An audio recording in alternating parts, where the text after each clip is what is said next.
How are you, Kevin? Pretty good. You? Not to make complaints? Pretty good football game Friday night. You go out?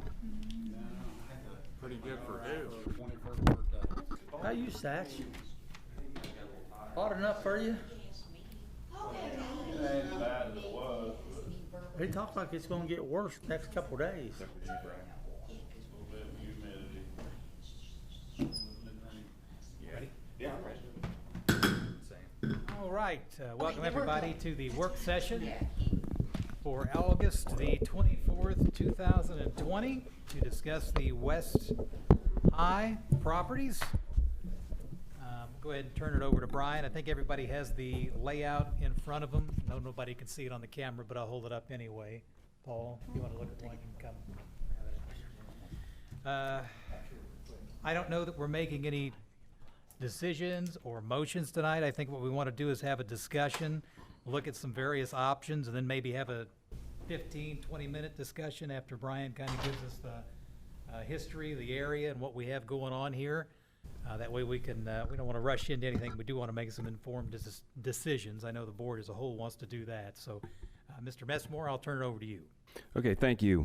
The first thing I thought I'd do is just kind of bring everybody up to speed on how we got to this discussion this evening.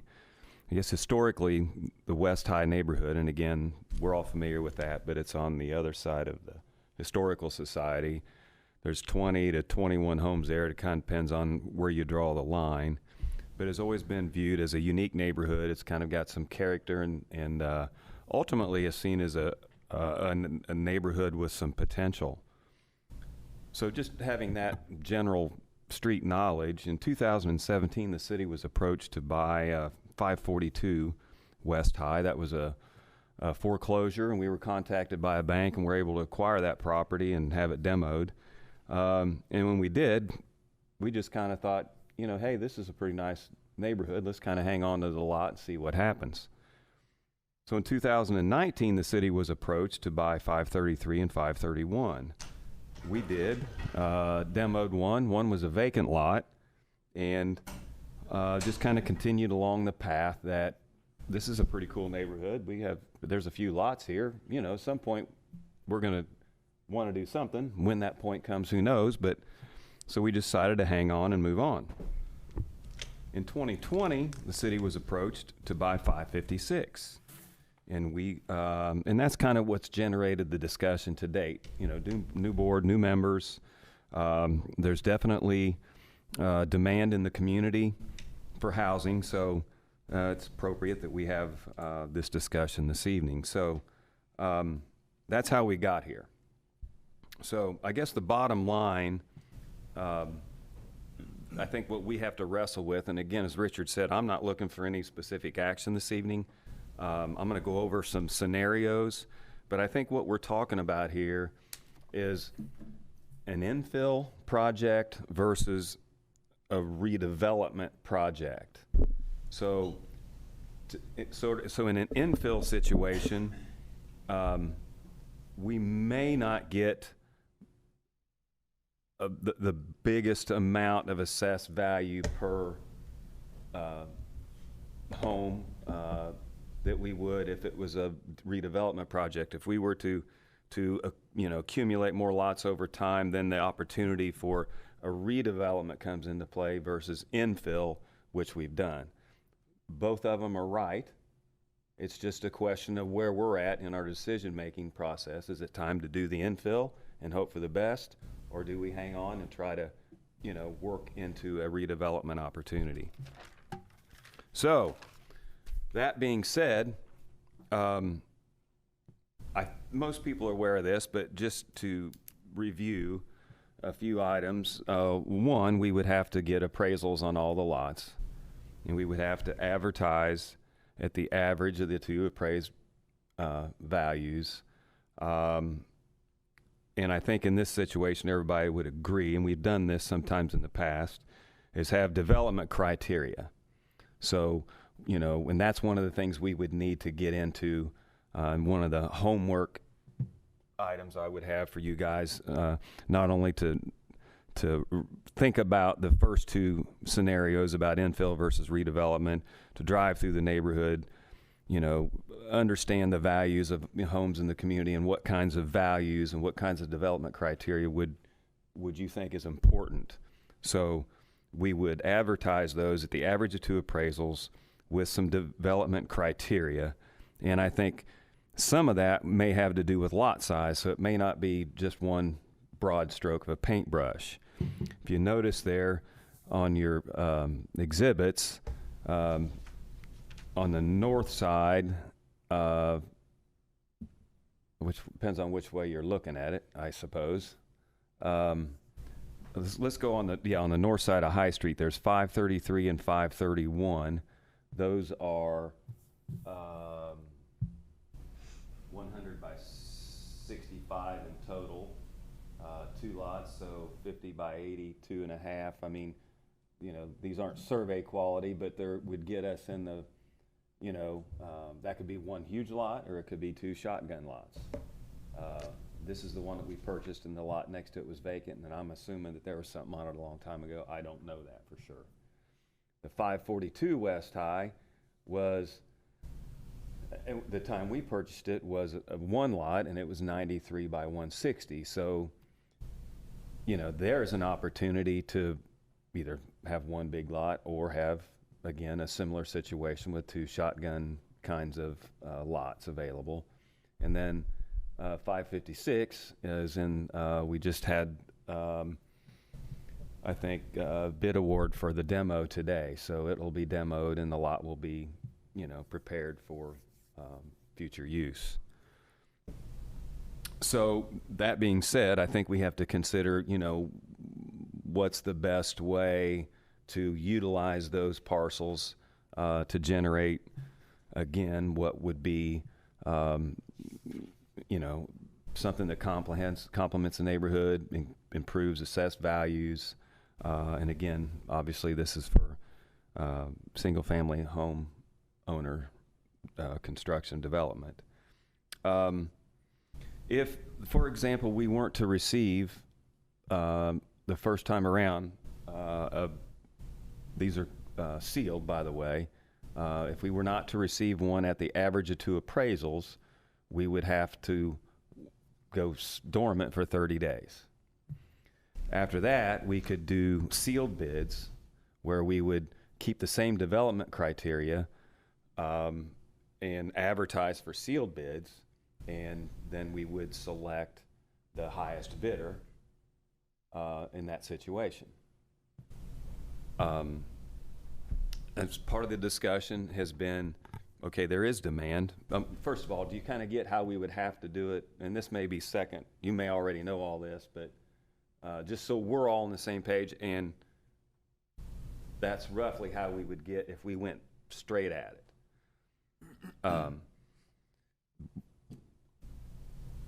There is an opportunity, and again, I don't want to get sidetracked on realtor. The concept of realtor just meant, is there a market out there that we're not tapping when we're advertising in the local paper? And that's all I'm throwing out there, not debating on realtors and realtor fees and how you do that and all that stuff. My point to that is, you know, is there a larger market out there who does not know what is out there and would have an opportunity to you know, build the home of their dreams in that pretty cool neighborhood down at the end of Walnut? We could do nothing. You know, should we target these for the end user, the homeowner, versus opening them up for developers? Again, none of these are totally right or wrong. It's just, how do we get to where we provide the best circumstances to have the best house with the most value in that neighborhood? And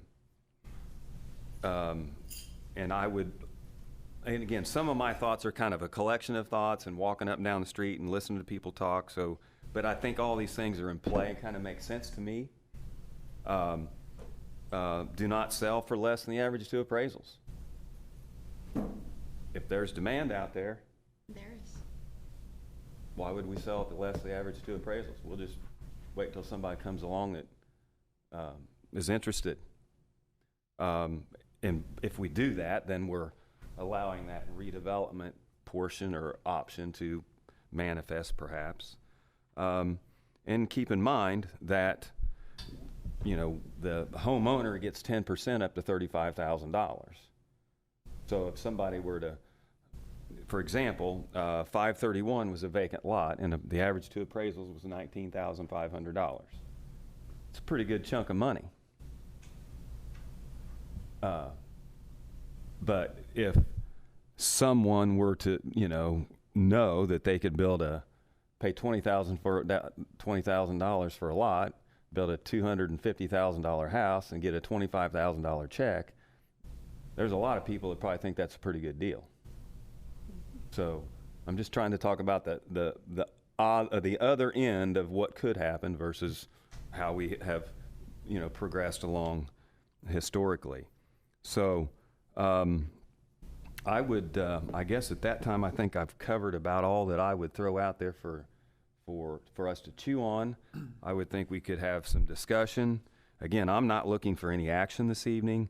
I think that the appraisal from 531, you know, is 19.5, so I would think that, you know, 542 is a bit bigger, but I would assume that they would all be relatively close in appraised values. And in that we would understand that development criteria.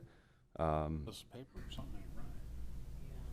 Yeah, one of them's got the wrong number on it. Yeah, the numbers ain't right. Now, you keep saying 531, and I'm looking, but on the beacon, it's called out, handwritten at 531, but on the layout here that I guess Clark probably, and that's 533. Yeah, it was one home, so yeah, that's the old address probably. Yeah, the 100 by 65 is 533 and 531. Well, so we don't own 543. No, that's 533 and 531.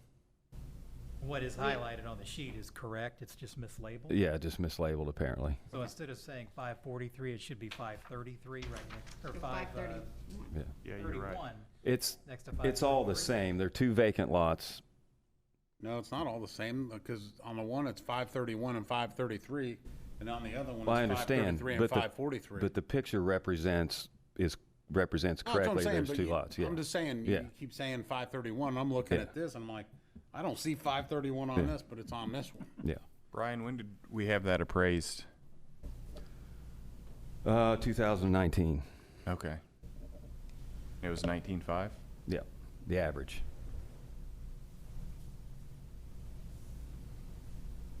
Do we have any interest from current homeowners in the neighborhood that want to sell? There is some discussion with two separate homeowners in that community at this time. There is ongoing activity. Did they reach out to us? One has, the other one potentially will. You see, One has with two separate lots. I'm sorry, no. One, I've been contacted by one property owner with two lots. And there's another property owner who has several properties who has been in discussion but has not reached out. 2 lots with houses in this neighborhood? That's correct. so 531, the single lot appraises for 19, or the double lot? It's the single lot. For 19, so, I mean, you're probably guessing double that for For like the 542. double lot. Yeah, Okay. I would guess. I mean, you know, we're going to have to get appraisals. Yeah, I'm just, You know, the question when I first started just thinking about this meeting and outcomes, it was like, well, I could go ahead and do appraisals. And I'm thinking, well, I got one that's a year old. right. You know, do we need to go out and get appraisals or? We probably would if we decided We to would, sell oh, them. yeah, absolutely. So, I mean, but for talking purposes, I mean, Yeah. 19, so you figure that's probably worth, 38. Yeah, for that's that the way I'm looking at it at this point. And have you been approached by anybody that is, already has interest in building in that area? Yes. More than one? More than one. More than one? Yeah, and over the years, you know, and Yeah, and they're all people who are all here pretty local and know what we do downtown. Yeah, So, I mean, it's, you know, I think you could get that draw if you. yeah, have it some more recently. listed. So what we've done, Yeah. I'm sorry. Oh, yeah, Paul, there's demand out there for lots. So what we've done in the past, I mean, we've sold them anywhere from $1 to $100. Is Yeah, I think there anything in writing anywhere, or it's just? no, I think we were doing $100 and running the utilities to the property line, historically up to now. I had brought forward a couple times, different ways to try to get back, you know, some of the development costs, but, it just, you know, we just kind of continued on, and we've got some really nice we built How many $3 other million lots worth of homes the throughout the last 4 city years. do we have available? This is the only 4. These are the only 4 that we have at the moment. That's correct. Everything else is For a residential spoken lot, for. right? For residential, yeah. Just residential, but yeah. Okay. I know, Any so other when, potential properties throughout the city?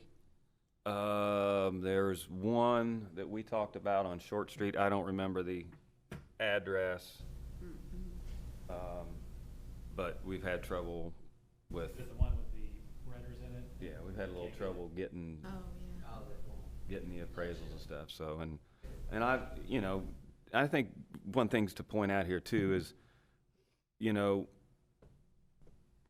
these were all lots that people came to us for. I mean, you know, not going out and banging on doors trying to take advantage of situations. I mean, these were, you know, it's a nice opportunity and a great experience. And the same with that rental. I'm not pushing the property owner to, you know, go to drive people crazy Go to after it, right? go after it. I'm just, you know, I'm letting that go as it goes, and if it goes, it goes. If it doesn't, it doesn't. Right, it was 3. I'm not one to, you know, push government around, so. In your opinion, I mean, I'm just asking, you may or may not even know the answer, but the interest that's been shown in it, is it only because they think they can pick up the lot for $100?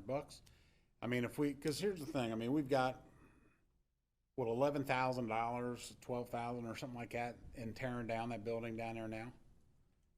Yeah, plus the purchase price. Plus the appraisals. Plus the appraisals, Yeah. plus the purchase price. Okay. Yeah, and I'd be happy to, and I can, you know, provide everything that we've got in every lot up to I'm date. just saying, you know, I mean, I yeah. think that, you know, at some point, you gotta maybe look at maybe getting a little bit of that money back. But, you know, I could see if we had lots all over the city and we were trying to get house, but I mean, we've done a good job with that at this point. Right. And I think, you know, So I don't really, I mean, of course, it's, you know, it's always nice to get some of your money back. But I think what we're talking about here is, you know, what creates the best opportunity for sort of a natural growth that somebody really wants to live there and build the house of their dreams and live next to the trail, next to the river, and a beautiful downtown. Right. You know, how do we get that, you know, that assessed value, that natural growth versus getting our money back? But, yeah, you and know, like I that's a said, fair even if we didn't statement, yeah. recover all of our money, I Yeah. mean, still, you know, the opportunity to, Some of it. Right. Yeah. Brian, but you're also gonna. It's more or get less. Property taxes and, Right. It's more or less we're opening it up down. to the people that doesn't know what goes on down here, and they all have a chance, if they wanna bid on it, that they can bid on it. I mean, I see your point with if you Somebody got on the wants to build a MLS, I house mean, down people there are for looking for nothing, lots, $200,000. people want to build. I'll I give mean, you if it was $20,000 actually out there on the MLS, I mean, Every one of us. I think that would Everybody's benefit got an equal us. Let the realtor, I think Dale had a comment. let the realtors know. I mean, More just than open that, it up to the public, let us all know. He just, I think Dale had a comment he wanted to make. Well, I mean, if you just think about what we're doing here, because it's just about the end result, and this program in terms of redevelopment, stated purpose, which, you know, the reason that these properties are purchased in downtown is because that is the statutorily defined blighted area, so that's the area in which we're tasked as a redevelopment commission with improving. And so the start of a project like this is a home that is in disrepair and in a statutorily defined blighted area, which then authorizes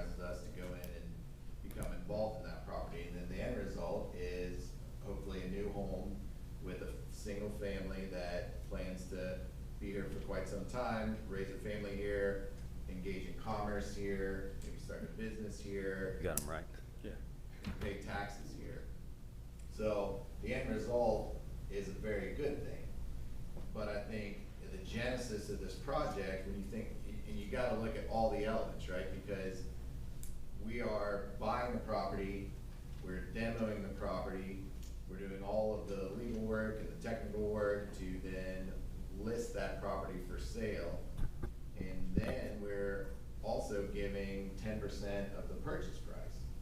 So what we can't do is subsidize builders, because if a builder wanted to build on any of these lots, let's take it back before we got involved, they would have to buy that property, demo the house, and then build a new home without the 10%. So we wanna make sure that our involvement goes to the home buyer and not to the builder. And there's a danger now because, you know, when this program started, we just really wanted new houses in downtown Lawrenceburg, and it was difficult to do that because we didn't have as much of the infrastructure that we have now. And so there was less demand for single families to move their family downtown, and now we have a high demand because of all the other investment that you guys have made to our downtown. You've built a stage, there's an event center, there's a college, there are all of these businesses, there are events, all of these things have been funded by the city, and a lot of it funded by redevelopment, because in order to make someone want to come and buy a $200,000 house and move their family to West High Street, those are the things that they needed, more than us just trying to do it directly, right, by buying the lot and giving it away and hoping somebody builds there. We've done that, and we've continued to do that, and I think we should continue to do that, but we've built this infrastructure around it to where people wanna come and build a house and buy a house even without us being involved. So, to me, my opinion doesn't matter that much, and I'll always kinda say that, you know, I'm just here to work for you guys and advise you and help you get the things you want accomplished, but the only way it makes sense for us to buy a house, pay to tear it down, and then sell it, because even if we sell it at the average of 2 appraisals, we don't get our money back, right? Right. And then we're gonna give them 10% of the purchase price on the back end. So this is never gonna be a money-making endeavor. If we're just looking to buy lots and sell lots to make money, that's never gonna work. We should just not do it at all. The only way this is worthwhile and makes sense is if we can control what the houses look like that go in here, and the quality of the house, the quality of the materials. And if someone wants to buy one of these lots that we've already sunk money into, and they wanna participate in the grant program, first-time home buyers, there's also some other grants that can help benefit a new home, then we can tell them exactly what to build. We can tell them exactly what it should look like, what materials to use, and if that happens, then it is worth the investment you make, because now you've got really a permanent improvement to your downtown physically by virtue of the structure that now you've dictated, use these top quality materials, but then also economically by bringing a family down here that is really gonna invest in your community. I think, Yeah, Dale, I'm not sure you were in here yet, but we did talk about, you know, that whatever we do, we have development criteria. Whether we do it now or next week or next year or however we get to that point, there has to be development criteria. To agree with you. Once. we just wanna, more or less, Dale, we wanna open it up to where everybody knows what our system is, that in the town or what have you, that they've all got an opportunity to bid on this property. And, because a lot of us didn't know. I didn't know, but I think, you know, instead of letting it go for $100 or something, if somebody is interested, if they know, people will come down here and buy. And it's not to make money, it's just to be with the people, for everybody has the same opportunity. And I think if you take just a step back, one of the things we have to answer is, you know, the bottom line things, you know, the way we're looking at now, it's kind of like an infill project. You know, we Yeah. are, you know, we're gonna be somewhere in this number. And Right. if it, you know, if time goes on and we somehow get more of those, like I said, there's 2 houses of interest now and maybe a couple more, then all of a sudden that box that we were gonna stick in the infill, all of a sudden those boxes get a little bit bigger now because there's a bigger area and there's more momentum and more people willing to invest in those assessed Yeah. value projects. So, you know, not so much how now, the fundamental question is, are we ready for infill, or do we wanna take a look at this as a redevelopment project overall? You know, and try to, you know, accumulate, at this point, the ones that at least we know that there's some interest in. So, and then how we go about it, who's notified, you know, we'll do what we have to legally. I just thought it was an interesting, I have a question for you on that lot that's 34 feet wide. Is that even wide enough to build a house by the city's codes? Anybody answer that? City lots are 33. They're 33, yeah. That's a minimum, so it's, That's what the city would build. gotcha. Yeah, that was. So we could build a house on there and have a half a foot on each side. Yeah. He's the chair. Are we done? Richard, you wanna, we have an audience member who'd like to say something, but I think that's up to you when that happens. Well, I wanted to make sure we got all of our discussion in, but yeah, for sure, we can definitely have that. I think if it would please the board, it would be nice to see these options in writing, if that makes sense. I'm more of a visual person, so I like to see it in writing, be able to read through it, kind of look at it. I don't know if you could prepare something for us for the next meeting that we could look over while we're mulling over some of these decisions we have to make, or would anybody else think that would be Oh, helpful? I think it'd be a great idea. Because if we I have think that's a options great 1, idea. 2, 3, just something where we can look at and we can have something tangible to see. I don't want to put too much on you though, Brian. I have a great appreciation for most of what has been said tonight. Brian, what do you think about developing this criteria and then putting one house out on, or one lot out on the market just to see where it goes? I like We a have some test. interest that has kind of come forward, but how interested are they? Do they really want this lot for what we want this neighborhood to become? Now that it's gonna be the average of 2 I think some of that appraisals, has to sticking with that. determine on Right. what kind of stipulations we come up with. Absolutely. Yeah, Yeah, I right. mean, if What we kind of have- square if we footage, what have kind a- of, You have to hypothetically build a $200,000 home, hypothetically. Right. Or you have to do this, that's gonna corral your group. of Your interest people right that, there, you know, right. are gonna be Right. interested in it right off the bat. So And- then we I'm sorry. so then we can push one out on the market once we come up with all that criteria. Right. We agree to it. Right. That's the first step. And then push one out just to see what type of interest we really truly have with people that are willing to come forward with $1 Okay. with their money. My question to you is, though, if we do it that way, what if I'm interested and you push this one lot out, and, you know, I move forward, and 2 months later, it becomes obvious that all these other lots were available, but you only offered me this one. Now I'm a little aggravated because I would have preferred the other lot, or this lot, or paid extra, you know what I'm saying? We've got all these lots, so how do we, I don't know, I'm just asking. It's our choice, but I get, it makes a good point, but it's our choice. It's gonna be some trial and error, cause I That's- think once you get in there, cause this is really an RFP, so this is us saying, you can buy this lot, but here are our parameters, so the parameters become more important than the price. Because again, the fundamental principle is that we're never gonna get our money back, so it doesn't really matter. And once we get into those nuts and bolts, I think with an idea like Kevin has, you know, then we'll learn what a developer, a builder thinks in their world, and how, again, we get to this final, goal, cause that's all that matters, so that we have whatever you guys decide, you know, is it 2-story with this percentage brick or whatever, and again, that's all the way outside of my universe, but we'll know it when we see it kind of thing. So really, that's a good thing about RFPs, cause it just brings people to the table, like Kevin's saying, but then you can make it, you know, the parameters be whatever you want. Right. The feedback that we receive is going to be what's most valuable. So we can come back with the next lot or even adapt this lot, our criteria, because we have 4 buyers come forward and they all say, well, this is a terrible rule. We can't work with this. So then we can adapt it. Maybe our price point is just too high for the market. So then we can adjust going forward. Maybe we scrap the plan altogether. Who knows? We'll figure out what we learn along the way. Well, you know, another thing too, that it might,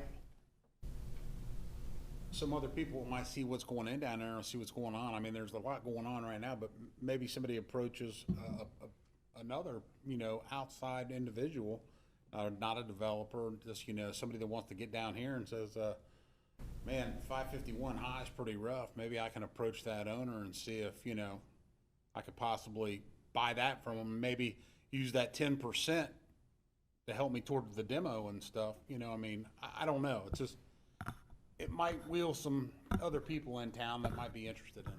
I love that, Brian, and that's, you know, our, Mr. Messmore and Ms. Brookbank's philosophy has always been, you know, we want to be a catalyst. We don't want to be involved in every single project.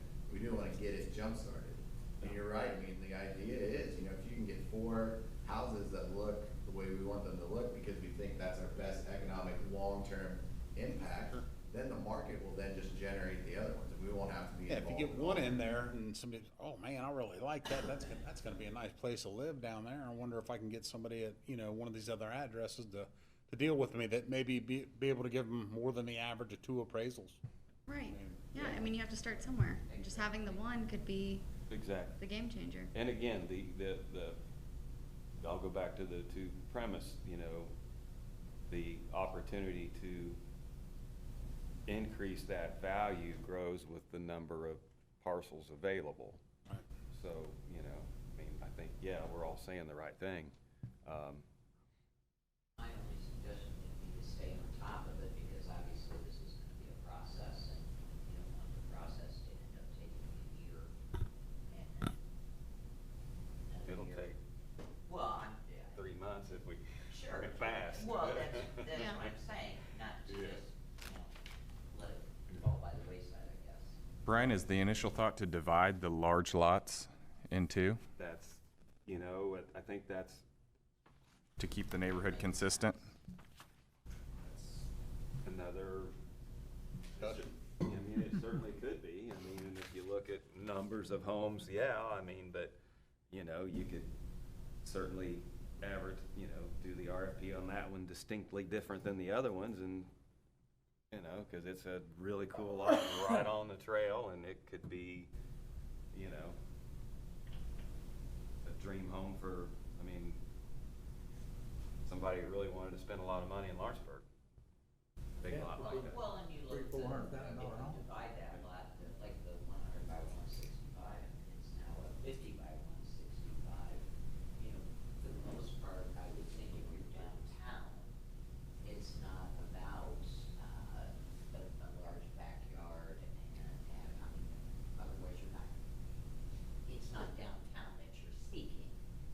Good point. You know, the amenities are outside of your backyard for downtown. Like you said, the trail, all the things that are going on, down within the historical district. Well, maybe we want to continue this discussion at the next meeting. Brian, if you could bring us back some options that we can overlook, check them out. There are restrictions now for what gets built in the city, correct? Yes. Yeah, these would all have to have, Can you attach that to the, to what the parameters are currently? What's that? Is that possible to do? yeah, I think there's a minimum square footage, and there's a detached off-street parking and things like that. If we just knew that and then what our options were, I think that might help us formulate an idea. Does anybody else have any other comments from the board? I appreciate it, and I think we still have a comment, but No, I would like to. You know, I know that, I think we have a lot of options. I just think we need to start moving on it. I think get that first piece of property in there, you know, somebody puts a nice house, that might open some eyes and get the ball rolling on the rest of it. Let's start with that little 34 by 148, that little shotgun, and see what they I thought that was just in there for, they was gonna build that for skinny people. Guys like me couldn't get it. well, and Get there it again, ready. I mean, if you look at which is, you know, really kind of crazy thinking, but, you know, it's not totally impossible that, you know, if, you know, it were a greenfield site and you had to draw new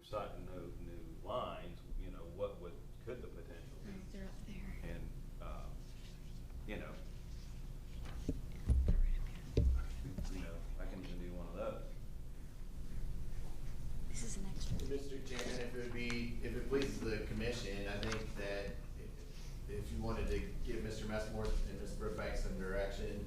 I think to get the answers to all the questions that we need to even write the RFP, we would wanna talk to a builder. Oh, yeah. But I think we wanna make sure that we have someone who's kinda independent and removed, because once we get those parameters, then we want our local builders to all have the opportunity to actually build these. Sure. Because they've done such a wonderful job already, so you almost would want like an expert, a builder that's not gonna be in bidding, that could help advise us, and I don't know who that could be really, but maybe Mr. Messmore could kinda put that together, talk to Mike Clark and Mario, see, what are all the parameters, and then he could bring you back a good idea of what options you could have, roll those options out, and all of our local builders who have always built downtown and, even regionally, maybe some new ones, they would all come in and say, yeah, I can build that house on that lot, I can do what you're asking, and I think it's a good deal, and we're in business. Yeah, but the thing is, are we gonna go through this, the first lot, are we gonna do it the way that we're talking about doing all the other lots? Are we gonna put it out there to everybody, or? We haven't decided that yet. That's kind of where we want to see our Right. options, Yeah, and then, lay it out from there. I would think we would wanna do it the way we're gonna do it when we do it the first time. It, it's like you said, it's gonna be a model, and we do it the way we're gonna do all of them, all the same way. Use that as a test. Consistency on what we're doing. So long as it's successful. So, yeah, as long as We're it's working out successful. Phoenix. I think that's the way we're leaning. Okay. I think so. All right, Mr. Seymour, did you want to make a comment? Are we allowed up here now, or do you want me to step back? No, here? you can come up. Oh, we want you on the I think- microphone. As long as you I stay think 6 Brian and feet. Dale will agree with everything I'm getting ready to Wear a say. mask though, please. Huh? Yeah. Want me to? Speaking from experience, and I know this has been we've been looking at that a long time.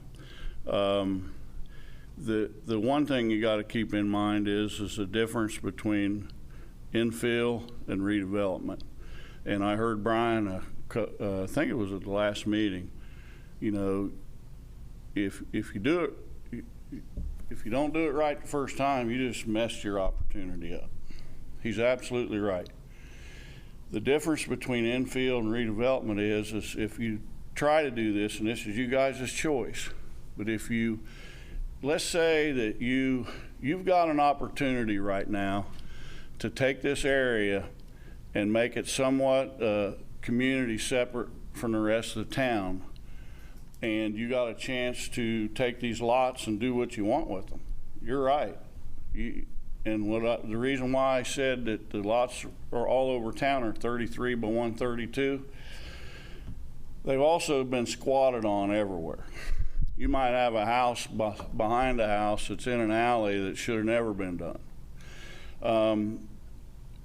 If you take and think about this, you want to think about how the neighborhood you want it to look. It might be reconfiguring the sidewalks, having the streets laid out a different way, having a professional come in, and you, at that point, visit this lot empty, and then what you want your lots to be.